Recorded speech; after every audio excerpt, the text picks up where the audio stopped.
नौकरियां खत्म हो जाएगी, निजीकरण हो जाएगा, सारा प्राइवेट सेक्टर आ जाएगा, तो फिर आपके बच्चों को, बाल को, प्रजापति को, कश्यप को, सैनी को, मौर्य को, साके को, कुशवाहा को, जाट को, गुर्जर को, कुर्मी को, यादव को, बघेल को, निषाद को, चौहान को, वाल्मीकि को, पासी को, कोरी को, खटीक को, साधु के बच्चों को कौन कुर्सी में बैठने देगा?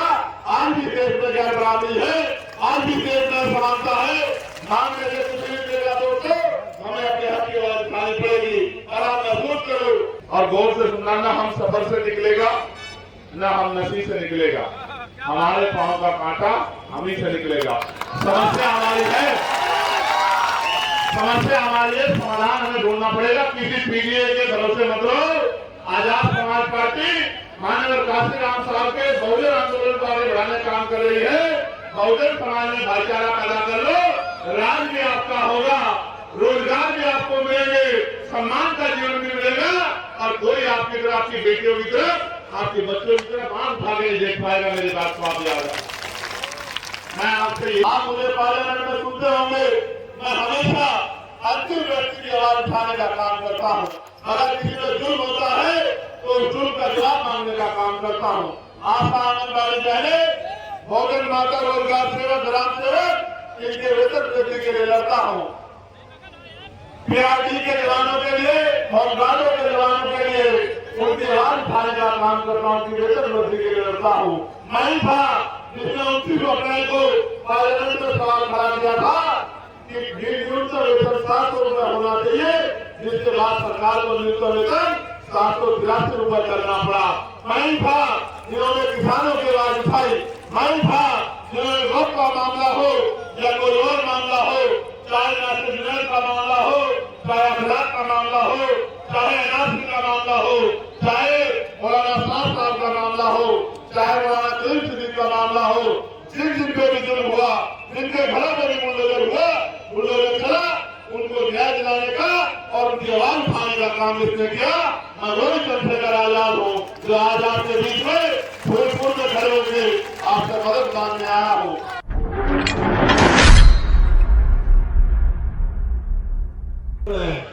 लेकिन मैं ये समझता हूँ कि ये दर्द सिर्फ चुनाव से हल नहीं हो सकता।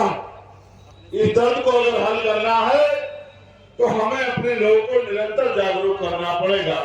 हमें उनके अंदर जो बांटने वाले बीज, ये भारतीय जनता पार्टी और आरएसएस के लोग, संघ के लोग डाल रहे हैं, हमें उन बीजों को जड़ से नष्ट करना पड़ेगा और बहुजन समाज में भाईचारा पैदा करना पड़ेगा। माननीय काशीराम साहब का जो सपना था कि देश में हकवंचित समाज के लोग, हकवंचित समाज के पहरेदार आगे बढ़े और भाईचारा बना के इस देश में अपनी ताकत बनाए और उस ताकत के बलबूते जुल्म जाति को जड़ से खत्म करें और हर व्यक्ति को इज्जत सम्मान की जिंदगी दिलाने का काम करें। आज वो जिम्मेदारी जब वो हमारे बीच में नहीं है तो ये हम सब लोगों के कंधों में है कि हम उनके अधूरे काम को पूरा करें। सम्मानित साथियों, और उनमें भी बड़ी संख्या में उपस्थित हुई मेरी माताओं बहनों, इस मंच पर उपस्थित आजाद समाज पार्टी भीम आर्मी के सभी सम्मानित नेतागणों और नेत्रियों, मैं आप सबका पूरा धन्यवाद करता हूं। क्योंकि चुनावी समय है, लोग चुनाव की बात करेंगे, लेकिन मेरे लिए चुनाव आपको जागरूक करने का, जगाने का समय है। इसी बीच में मैं यहाँ हूँ। मैं आपका ध्यान आकर्षित करूंगा कि जब ये देश आजाद नहीं था, जब ये देश आजाद नहीं था, इसमें तमाम तरह की कुप्रथाएं थी, विधवा विवाह नहीं होता था, सती प्रथा थी और तन ढकने के लिए भी महिलाओं को टैक्स देना पड़ता था, छुआछूत था, गैर बराबरी थी, जाति धर्म के आधार पे जिनको जाति के आधार पे तोड़ा गया था, गिराया गया था, उन पे जुल्म होता था, धर्म के आधार पे जुल्म होता था। लंबे समय तक भारत में भारत का एक बहुत बड़ा भाग अधिकारों वकील रहा, अपनी समस्याओं को किसी के आगे कह नहीं सकता था, तमाम तरह से बिना अधिकारों के अभाव में अपना जीवन जी रहा था। आप याद करिए 14 में 1947 को हम लोग अंग्रेजों के अधीन थे। 15 अगस्त 1947 को हम लोग आजाद हुए, लेकिन हमारे महापुरुष लगातार इस बात पे चिंता जारी करते रहे कि सिर्फ आजादी देश का हल नहीं है। जब तक हर व्यक्ति को धन धरती राजपाट में बराबर की हिस्सेदारी नहीं मिलेगी, जब तक हर आदमी को आर्थिक आधार पे, सामाजिक आधार पे गैर बराबरी का जो सामना करना पड़ रहा है वो गैर बराबरी खत्म नहीं होगी, तब तक देश की आजादी को आजादी नहीं माना जाएगा। बाबा साहब अम्बेडकर ने तो जहां तक कहा कि उन्होंने संविधान को सौंपा कि आज हम विरोधाभास की जिंदगी में कदम रख रहे हैं। राजनीति में मनोट बन कर लो, राजनीति में तो हम लोग बराबर हो जाएंगे, लेकिन जब तक देश में आर्थिक बराबरी रहेगी, एक आदमी इतना अमीर है कि उसके कितनी संपत्ति है उसको जानकारी भी नहीं है, और दूसरी तरफ लोग इतने गरीब है उनको खाने के लिए रोटी भी नहीं है। एक आदमी है जिसको हजारों बीघा जमीन है, और एक आदमी वो है जिसको रहने के लिए घर भी नहीं है। एक आदमी वो है जिसके यहाँ सैकड़ों लोगों का खाना रोज बनता है और बर्बाद होता है, और दूसरी तरफ हम लोग हैं जिनको खाने के लिए अच्छे खाने की व्यवस्था नहीं है, पीने के लिए साफ पानी की व्यवस्था नहीं है। जब तक सामाजिक आधार पे छुआछूत, गैर बराबरी, जाति के आधार पर ऊंच नीच नहीं खत्म होगी, तब तक देश तरक्की नहीं कर सकता है। फिर मुल्क के आजादी के बाद आप सोचिए, 14 अगस्त को गुलाम थे, 15 अगस्त को आजाद हुए, लेकिन 16 अगस्त 1947 को बदला क्या? जिनके पास 14 अगस्त को 1 रुपया था, 16 अगस्त को उनकी जेब में 1 रुपया था। जिनके पास 2 गज जमीन थी, आजादी के अगली सुबह को भी 2 गज जमीन थी, और जिनकी जेब खाली थी उनकी जेब 16 तारीख को भी खाली थी। जिनके जमीन नहीं थी, घर नहीं थे, रोजगार नहीं थे, उनके 16 तारीख को भी कुछ नहीं था। हमारी जिंदगी में अगर असली परिवर्तन हुआ है तो वो 26 जनवरी 1950 को हुआ है, जब बाबा साहब अम्बेडकर का संविधान इस देश में लागू होने का काम हुआ और हर व्यक्ति को बराबरी का जीवन, बराबरी के अवसर मिलने का काम हुआ। लेकिन सामान्य साथियों, आगे महसूस कीजिए, आजादी से पहले तो आपको खुली आजादी में घूमने के लिए अवसर नहीं थे, आपको नौकरी रोजगार करने के लिए अवसर नहीं थे, लेकिन संविधान ने हजारों साल की गुलामी को एक तरफ डायनामाइट करा के उड़ा दिया। आज आपका बच्चा भी डॉक्टर, इंजीनियर, IAS, IPS, वकील बन सकता है। उसका उदाहरण मैं खड़ा हूँ, प्राइमरी स्कूल के मास्टर का बेटा, एक किसान का बेटा जब संघर्ष करके मेंबर ऑफ पार्लियामेंट बन सकता है, तो भाई साहब की आपकी समर्थन से असेंबली में जा सकते हैं, विधानसभा में विधायक बनकर आपकी समस्याओं के लिए लड़ सकते हैं। आप मुझे पार्लियामेंट में सुनते होंगे, मैं हमेशा अंतिम व्यक्ति की आवाज उठाने का काम करता हूँ। अगर किसी पर जुल्म होता है तो उस जुल्म का जवाब मांगने का काम करता हूँ। आशा आंगनबाड़ी बहने, भोजन माता, रोजगार सेवक, ग्राम सेवक, इनके वेतन वृद्धि के लिए लड़ता हूँ। PRD के जवानों के लिए, होमगार्डों के जवानों के लिए उनकी आवाज उठाने का काम करता हूँ, उनकी वेतन वृद्धि के लिए लड़ता हूँ। मैं ही था जिसने 29 अप्रैल को पार्लियामेंट में सवाल खड़ा किया था कि न्यूनतम वेतन 700 रुपये होना चाहिए, जिसके बाद सरकार को न्यूनतम वेतन 783 रुपये करना पड़ा। मैं ही था जिन्होंने किसानों की आवाज उठाई, मैं ही था जिन्होंने वक्त का मामला हो या कोई और मामला हो, चाहे नेशनल यूनियन का मामला हो, चाहे अखलाक का मामला हो, चाहे एनआरसी का मामला हो, चाहे मौलाना साहब का मामला हो, चाहे मौलाना करीम सिद्दीकी का मामला हो, जिन पे भी जुल्म हुआ, जिनके घरों में भी बुलडोजर हुआ, बुलडोजर चला, उनको न्याय दिलाने का और उनकी आवाज उठाने का काम इसने किया। मैं वही चंद्रशेखर आजाद हूँ जो आज आपके बीच में भोजपुर में खड़े होकर आपसे मदद मांगने आया हूँ। कोई ऐसा दिन नहीं गया जिस दिन मैंने नौजवानों के लिए आवाज उठाई हो, कोई ऐसा दिन नहीं गया उत्तर प्रदेश में जो भ्रष्टाचार हुआ है, 69,000 शिक्षक भर्ती में, पुलिस की भर्ती में, दरोगा की भर्ती में, सेक्रेटरी पटवारी की भर्ती में, उत्तर प्रदेश में जो जुल्म हो रहा है मुसलमानों पे, दलितों पे, पिछड़ों पे, आदिवासियों पे, जिनकी आवाज उठाने का मैंने हर दिन काम किया है। आप महसूस कीजिए, मैं तो अपनी जिम्मेदारी को पूरी ताकत से अदा कर रहा हूँ। अगर आप भी इसमें थोड़ा सा योगदान कर दे तो बात आगे बढ़ जाएगी। जिस तरह से उत्तर प्रदेश में पार्टी सरकार और केंद्र की डबल इंजन की सरकार लगातार डिजिटल कर रही है, तो आप ये महसूस करो जो बाबा साहब अम्बेडकर और उनके समकालीन महापुरुष आपको आरक्षण के नाम का हथियार देके गए थे। जब सरकारी नौकरियां खत्म हो जाएगी, निजीकरण हो जाएगा, सारा प्राइवेट सेक्टर आ जाएगा, तो फिर आपके बच्चों को, बाल को, प्रजापति को, कश्यप को, सैनी को, मौर्य को, साके को, कुशवाहा को, जाट को, गुर्जर को, कुर्मी को, यादव को, बघेल को, निषाद को, चौहान को, वाल्मीकि को, पारसी को, कोरी को, खटीक को, साधु के बच्चों को कौन कुर्सी में बैठने देगा? आज भी देश में ज्ञान बराबरी है, आज भी देश में समानता है। मांगने से कुछ नहीं मिलेगा दोस्तों, हमें अपने हक की आवाज उठानी पड़ेगी। और आप महसूस करो, ये लोकतंत्र ना होगा तो क्या आज ये अवसर पैदा होते कि भाई शायद आपके प्रतिनिधि के रूप में यहाँ पे संघर्ष कर रहे होते। एक समय था कि पैसे वाले लोग चुनाव लड़ते थे, एक समय था जिनके परिवार में नेता होते थे वो लोग चुनाव लड़ते थे, एक समय था जिनके घर में राजशाही की घटना लेते वो चुनाव लड़ते थे। लेकिन मेरे गुरु मानव काशीराम साहब ने गांव गांव जाके और बहुजन समाज में भाईचारा तैयार करके ये दिन आज संभव कर दिया है कि हमने अपनी वोट की ताकत से अपनी गुलामी की बेड़ियां काट सकते हैं, हमने अपनी वोट की ताकत से अपनी ताकत बना सकते हैं।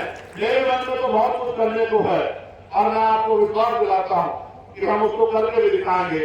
आपके सामने चुनौतियां बहुत हैं। आप ये देखिए, अगर कोई सामान्य विधायक सभा करता है तो पुलिस की सख्त व्यवस्था होती है और पुलिस अपने आप कोई परेशानी ना खड़ी हो जाए उसको संभालने का काम करती है। लेकिन यहाँ आप देखिए, जिस सांसद में 4-4 बार गोली चली हो, जिसको केंद्र सरकार ने वायु बल की सुरक्षा दे रखी हो, यहाँ के नेताओं के इशारे पे यहाँ के पुलिस के कर्मचारी किस तरह आपका मजाक उड़ाने का काम कर रहे हैं और सारी जिम्मेदारी आपके कंधों पे है कि आपको अपनी सभा को सफल कराना है और हर तरह की परेशानियों का सामना करना है। मैं इन सब चीजों से घबराने वाला नहीं हूँ, मैं इन सब चीजों करने वाला भी नहीं हूँ। मैं आपको बस ये कहना चाहता हूँ, आप चिंता मत कीजिए, जिनका राज होता है उनकी पुलिस होती है। आज तो पुलिस मजबूर है, वो करना भी चाहे मन से, लेकिन सरकार में बैठे नेता करने नहीं देते हैं। सरकार में बैठे नेता उनको डराने का, दबाने का काम करते हैं। वो अपनी जिम्मेदारियों को भी सही तरह निर्वहन नहीं कर पा रहे हैं। लेकिन मैं आपको धन्यवाद दूंगा भीम आर्मी आजाद समाज पार्टी के बहादुर योद्धाओं को, वॉलंटियर साथियों को, जिन्होंने अपने आप पुलिस की गैर मौजूदगी में पुलिस से ज्यादा बेहतर काम करने का काम किया। मैं ऐसे सभी साथियों का बहुत बहुत धन्यवाद देता हूँ जिन्होंने खुद से इस प्रोग्राम को सफल बनाने का काम किया। आप देखिए, चारों तरफ अंधकार है। अभी 27,000 स्कूल बंद करने की तैयारी उत्तर प्रदेश की सरकार कर रही है। आप ये मुझे बताओ, आप ग्रामीण क्षेत्रों में रहते हो, सरकारी स्कूल में किसका बच्चा पढ़ता है? बताओ, किसका बच्चा पढ़ता है सरकारी स्कूल में? गरीब का, अमीर का, मजदूरों का, मालिकों का, पैसे वालों का या मेहनत करने वालों का? मेहनत करने वालों का। आप ये बताओ, जब ये 27,000 स्कूल बंद होंगे तो किसका रास्ता बंद होगा? आप बताओ, अमीरों का या गरीबों का? गरीबों का। मजदूरों का या मालिकों का? मजदूरों का। संघर्ष करने वालों का या पूंजीपतियों का? संघर्ष करने वालों का। आप महसूस करो, 27,000 देश में बाबा साहब अम्बेडकर ने कहा कि शिक्षित बनो, संगठित रहो, संघर्ष करो। जिन्होंने जिस देश में डॉक्टर बाबा साहब अम्बेडकर ने कहा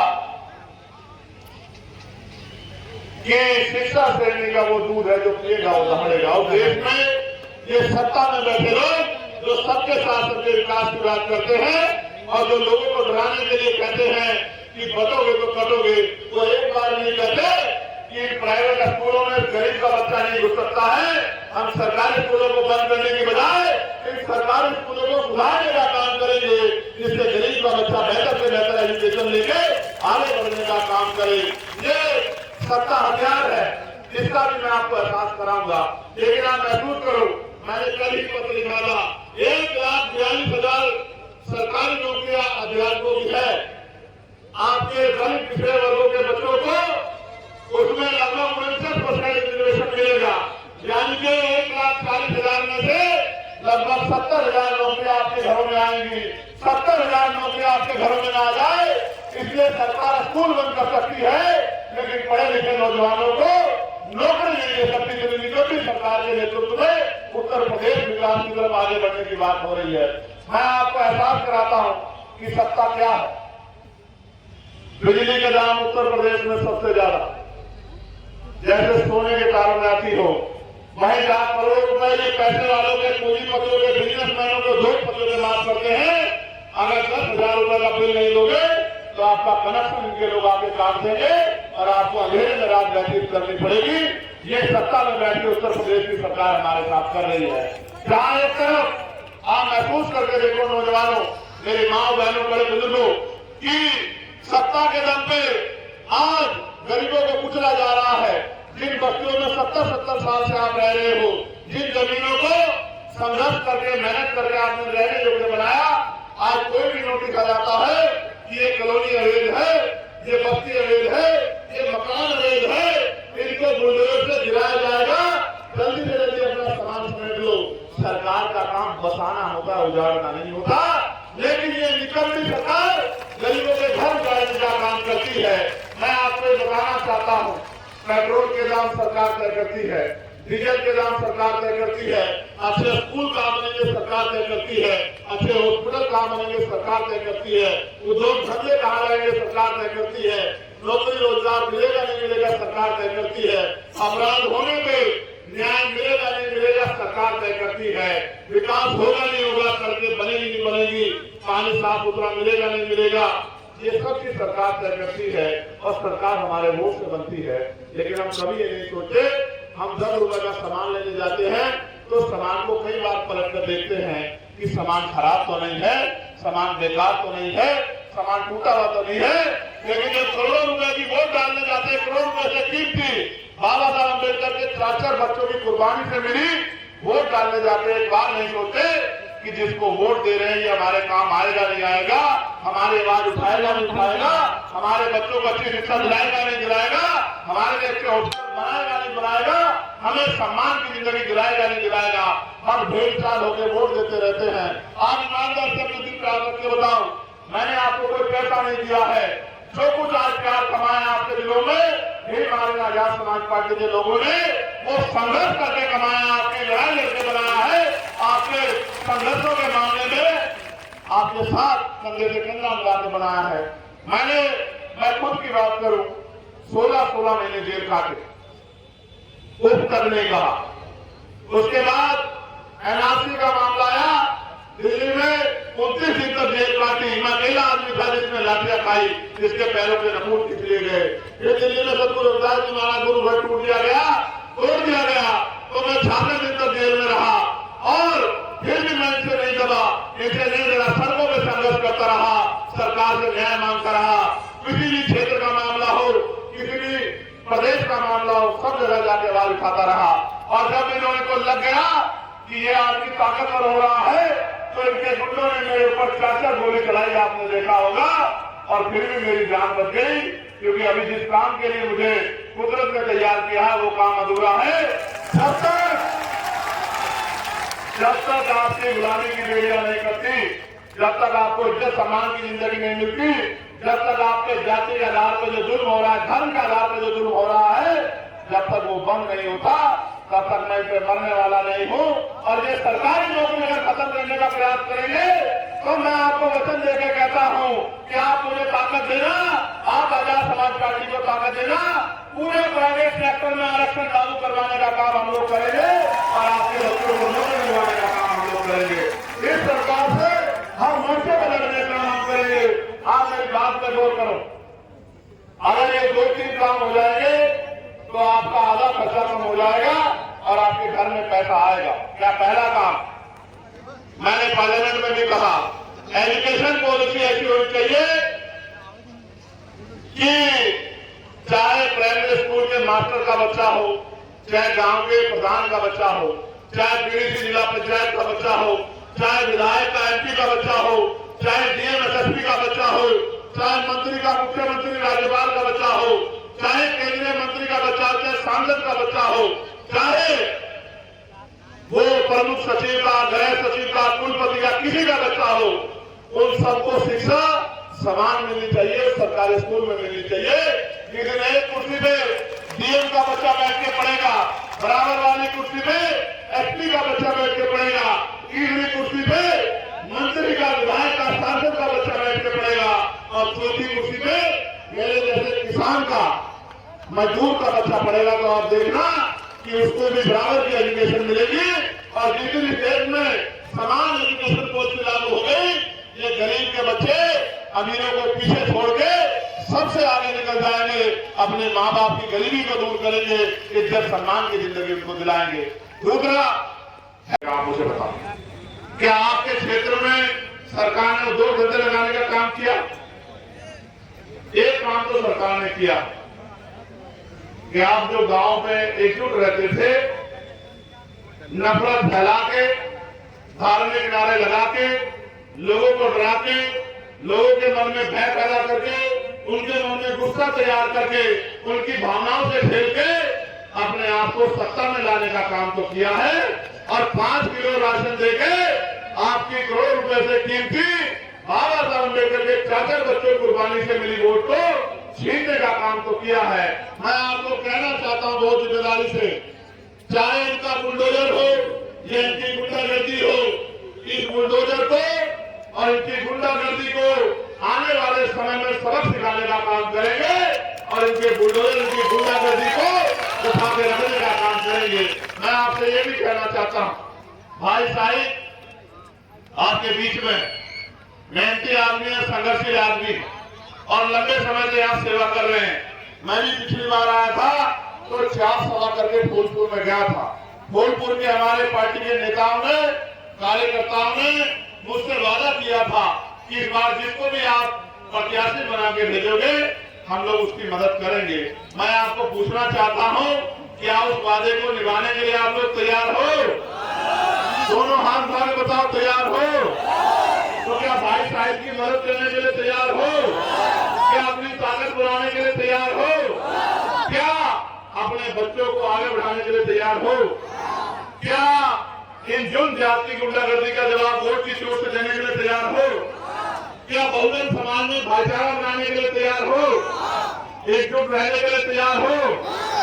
तो अगर आप लोग तैयार हो तो मैं जिम्मेदारी से कह सकता हूं कि इस बार आपकी ताकत से, क्योंकि वोट आपके पास है, तो नोटों वाले हार जाएंगे और वोटों वाले जीत जाएंगे। ये गरीब पिछड़े वर्ग के लोग, ये गरीब पिछड़े वर्ग के लोग, ये मुस्लिम समाज के लोग, ये गरीब तबके के लोग जिनका इतने लंबे समय शोषण चल रहा है, अब उनको परेशान नहीं होना है।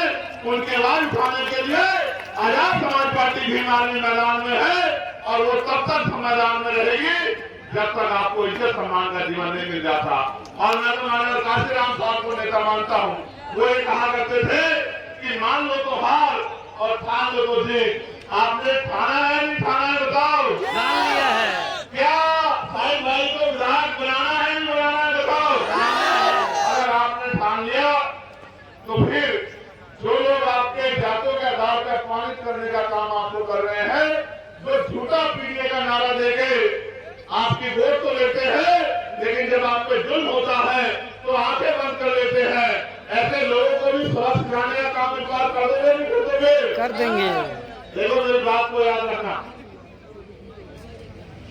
एक 2 लाइनों की एक बात बता रहा हूं और गौर से सुनना। ना हम सफर से निकलेगा ना हम नशी से निकलेगा, हमारे पांव का कांटा हम ही से निकलेगा। समस्या हमारी है, समस्या हमारी है, समाधान हमें ढूंढना पड़ेगा। किसी पीडीए के भरोसे मत रहो। आजाद समाज पार्टी माननीय काशीराम साहब के बहुजन आंदोलन को आगे बढ़ाने का काम कर रही है। बहुजन समाज में भाईचारा पैदा कर लो, राज भी आपका होगा, रोजगार भी आपको मिलेंगे, सम्मान का जीवन भी मिलेगा और कोई आपकी तरह, आपकी बेटियों की तरफ, आपके बच्चों की तरफ आंख उठा के देख पाएगा। मेरी बात को आप याद रखें। मैं आपसे यही प्रार्थना करता हूं, एक बार अपने सेवा करने का मौका मुझे दो।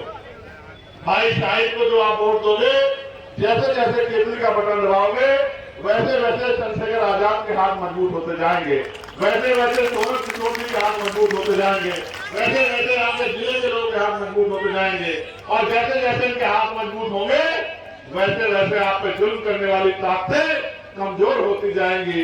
जब वो कमजोर होंगी तभी आपको मान सम्मान का जीवन मिलेगा। मैं आपका धन्यवाद करता हूँ, आपके उत्साह का धन्यवाद करता हूँ। इतने बड़े पैमाने पर आप लोग जुटे हो। मैं मानता हूँ कि धूप बहुत है, इसलिए आपको पेड़ के नीचे जाना पड़ रहा है, मगर आप महसूस करो हम पेड़ के नीचे नहीं जा सकते। हमारे कंधों की जिम्मेदारी है। हमारे लोग आंखों में आंसू लेके, दिल में दर्द लेके, अपने फिटकते हुए लोगों से ये रोज प्रार्थना करते हैं कि जल्दी से हमारे भाई ताकतवर हो जाए और हमारी गरीबी बेबसी खत्म हो। मैं आपको विश्वास दिला के कहता हूँ, अवसर आने दो, कुटीर उद्योग लगा के महिलाओं को घर में रोजगार देने का काम हम लोग करेंगे। 15-20 हजार रुपए का रोजगार देके उनको सम्मान का जीवन दिलाने का काम करेंगे। और मैं आपको ये भी विश्वास दिलाता हूँ, जैसा सदगुरु रविदास जी महाराज ने 600 साल पहले कहा था कि ऐसा चाहूं राज में जहाँ मिले सबंध अन्न और छोटे बड़े सत्संग रहे, सब बसे रविदास रहे प्रसन्न। एक दिन ऐसा राज भी आएगा जहाँ कोई ऊंच नीच नहीं होगी, कोई छुआछूत नहीं होगी, कोई गैर बराबरी नहीं होगी, किसी बहन बेटी का अपमान नहीं होगा, किसी की हत्या नहीं होगी। सब लोग आगे बढ़ेंगे और सबको खाने के लिए अन्न की, सर ढकने के लिए कपड़े की, सर ढकने के छत की, सम्मान के जीवन की व्यवस्था होगी। और ऐसा राज आएगा जिसको बेगमपुरा राज कहते हैं। बेगमपुरा का मतलब होता है बिना किसी गम का राज, जहाँ किसी की जिंदगी में कोई गम ना हो। ऐसा राज लाने के लिए हम लोग संघर्ष कर रहे हैं जहाँ हर एक व्यक्ति समान हो। लेकिन ये तभी संभव है जब आपका आशीर्वाद मुझे मिले। मैं आपसे आग्रह करूंगा कि अपनी जगह पर खड़े हो जाइए और दोनों हाथ मुट्ठी बंद करके मेरे साथ ऐसे उठाइए और जोर से नारा लगाइए, बहुत जोर से नारा लगा के बताइए, 20 तारीख को मोहर कहाँ लगेगी? 20 तारीख को बटन कहाँ दबेगा? 20 तारीख को बटन कहाँ दबेगा? क्या ये शाहिद भाई की मदद करोगे नहीं करोगे बताओ? वोट से ताकत दोगे नहीं दोगे बताओ? अपनी जिंदगी बदलने के लिए संघर्ष करोगे नहीं करोगे बताओ? भाई शाहिद को और मुझे आपकी सेवा करने का मौका दोगे नहीं दोगे बताओ? बताओ, आपका आशीर्वाद हमें मिलेगा नहीं मिलेगा बताओ? बताओ क्या हमारे काम में कोई कमी है और कोई परीक्षा बाकी है? आप साथ देने के लिए तैयार हो या नहीं हो बताओ? आखिरी बात सुनो, आपकी जेब में फोन है ना, इस फोन को निकालना और सारे रिश्तेदारों को खबर भेजना। जो भी फूलपुर विधानसभा में रहता है उसको ये संदेश दे देना कि एक वोट भाई शाहिद को जाना चाहिए, केसरी का बटन दबना चाहिए और अपना वोटिंग परसेंटेज भी याद रखना। और एक हमारे यहाँ हरियाणवी में कहावत है, सुनाओ? सुना दीजिए। मैं जोर से कहोगे तो सुनाओ। हरियाणवी में कहावत है कि हर साला अपने साले को फोन करना। साले का रिश्ता बड़ा सम्मान का होता है नहीं होता है? वो कहते हैं सारे भाई एक तरफ और जोड़ों का भाई एक तरफ, ऐसे नहीं कहते? तो हर साला अपने साले को फोन करना और वो साला भी अपने साले को फोन करना। और जब सब सालों को फोन कर देंगे तो कोई साला नहीं बचेगा जहां तक ये बात रखी जाएगी कि केसरी का वोट करना। मैं आपसे विदाई लेने से पहले आपको एक वचन जरूर देता। इस वचन को आप रिकॉर्ड कर लेना। जब तक मेरे शरीर में लहू आखिरी कर रहा है तब तक मैं बाबा साहब अम्बेडकर, माननीय काशीराम साहब और बहुजन महापुरुषों के सपनों को पूरा, उनके सपने ये थे कि गरीबों को मान सम्मान का जीवन मिले और आपकी जिंदगी के गम खत्म हो, आपको आगे बढ़ने का अवसर मिले और आप इज्जत की जिंदगी प्राप्त करो। जब तक ये काम नहीं होता कि आपका फैला हुआ हाथ, बेटी की शादी करनी हो तो उधार लेना पड़ेगा, बेटे को पढ़ाना हो तो उधार लेना पड़ेगा, मकान बनाना हो तो उधार लेना पड़ेगा, कुछ और काम करना हो तो उधार लेना पड़ेगा। जब तक आपका ये मांगने वाला हाथ देने वाला नहीं बनता तब तक मैं पीछे हटने वाला नहीं हूँ, पीछे हटने वाला नहीं हूँ। जब तक आपको मुसलमानों पर जो जुल्म किया जा रहा है धर्म के आधार पे, जब तक वो जुल्म खत्म नहीं होता, जब तक दलितों पे जो जुल्म हो रहा है, पिछड़े हुए जो विकास छिन रहे हैं, जब तक वो जुल्म बंद नहीं होता तब तक मैं इस मैदान से हटने वाला नहीं हूँ। इस मैदान से मेरी लाभ तो जा सकती है, लेकिन किसी कीमत पे वो नोट नहीं बना जो चंद्रशेखर आजाद को खरीदने, रोकने, गिराने। लेकिन आप ये भी याद रखना कि मेरे पास होने को कुछ नहीं है।